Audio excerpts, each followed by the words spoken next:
All right, let's dive into something really quite ambitious today. Enlace Suites. Hmm.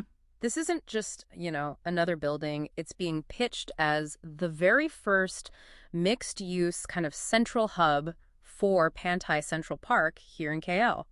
Yeah, the foundation, essentially, for their whole urban forest city concept. Exactly. So our mission here in this deep dive is really to give you a clear, balanced picture. A critical look, actually. Right. So whether you're maybe thinking about living there or perhaps looking at it as an investment, well, we want to dissect the good and the maybe less good. From both sides, homeowner and investor. Precisely. So you can make a really informed decision. Okay, good. Let's unpack this then, see what really makes this project tick, what stands out. So maybe let's zoom out first. What's the bigger picture here for Enlace Suites? How does it fit into this whole Pantai Central Park plan?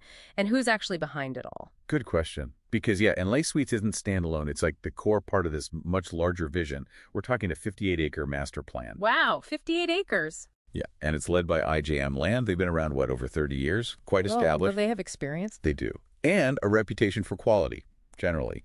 You look at Savvy at Rihanna Dutamas, that project they did. I've heard of it. Well, they delivered that ahead of schedule, and it got an 85% QASIC score. Which is pretty high, right, for the Malaysian construction quality standards? It's very good. Yeah, indicates a superior build quality. So there's that track record. And this urban forest city idea, it sounds, well, lovely, almost too good to be true. If you actually imagine living there, what's the real experience, like for a homeowner, day to day, beyond just a list of facilities, how does that vision become, a lifestyle?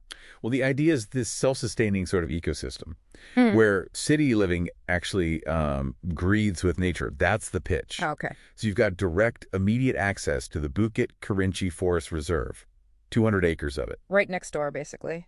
Almost like your personal backyard oasis, yeah. And for homeowners, that translates into, well, pretty extensive facilities. Resort style, spread over 2 levels. Great. Things like a 50-meter Olympic-length pool, meditation pavilion. They even have these sky villas up on level 45s you can book for, like private parties. Fancy. And the design itself, it's very biophilic, lots of greenery integrated, plans for like 1,100 trees, Yeah. and this signature skywalk going straight into the forest. So really leaning into that nature wellness angle? Exactly, integrating it into daily life. Okay. Sounds appealing. But for people thinking of making it home, what are the practical things? The catches, maybe? Well, first off, it's leasehold. That's important to know. Okay, not freehold. And completion is slated for early 2029. So you're looking at a significant wait, nearly 5 years from now. It's a long time. It is. And another key thing, it's built on commercial titled land. Okay, what does that mean practically? It means it's zoned for business, essentially. So your utilities, water, electricity, and your assessments, like council rates, they'll generally be billed at commercial rates. Which are usually higher than residential rates? Typically, yes. Yeah. So that impacts your ongoing cost of living. Definitely something to factor in. Crucial points, yeah. Okay, now let's flip it. What about investors? What makes this stand out for them? Because looking at the indicative prices, studios starting around, RM 490,000? Up to over RM 1.35 million for bigger units. That's quite a premium. It is. It reflects the ambition, I think. But what's quite insightful for investors here is how the project is trying to leverage its location. How so? Those projected rental yields they talk about, Yeah. around 5–6% gross, particularly with the dual key units, which are quite versatile. It's not just a random number. It seems like a strategy to tap into 2 specific high-demand tenant groups nearby. Which are? You've got the professionals working in Bangsar South, which is right there. And then you have the whole academic community around University Malaya, also very close.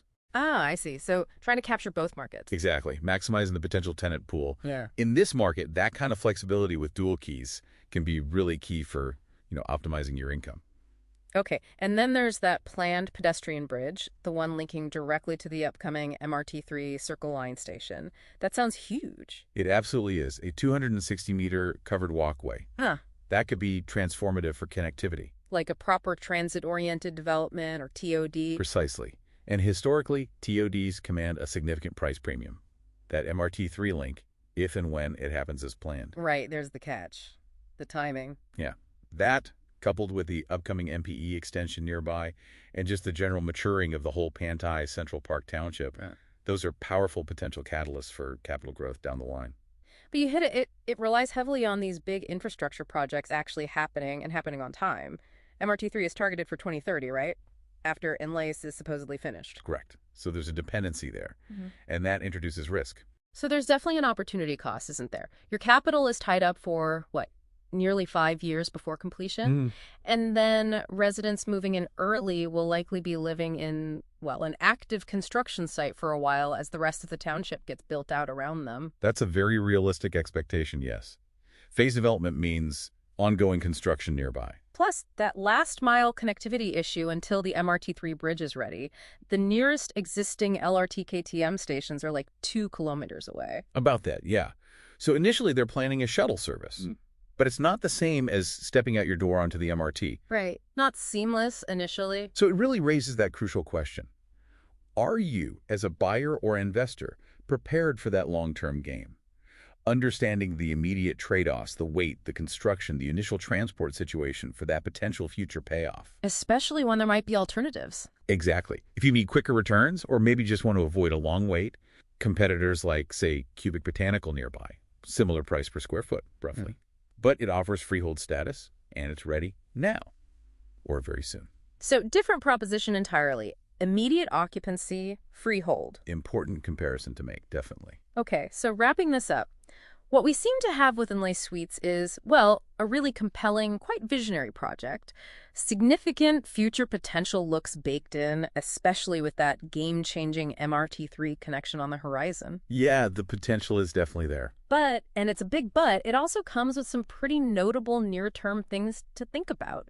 Considerations buyers really need to weigh up carefully. Absolutely. This property, it certainly isn't going to be for everyone. Who is it for then, ideally? I'd say it's best suited for those with a longer-term perspective. People who are genuinely drawn to that unique urban forest city concept, that blend of nature and city. Mm-hmm. And crucially, have the patience and maybe the financial buffer to see that whole vision fully realized, MRT link and all. Right. It requires a certain type of buyer or investor profile. Definitely. Someone willing to wait for the area to mature. So what does all this mean then? For you, listening to this as we look ahead to, say, the next decade, how might a really meticulously planned concept like this urban forest city at Pantai Sentral Park, how might it actually redefine what we think of as, urban living and maybe urban investment too? Something to think about.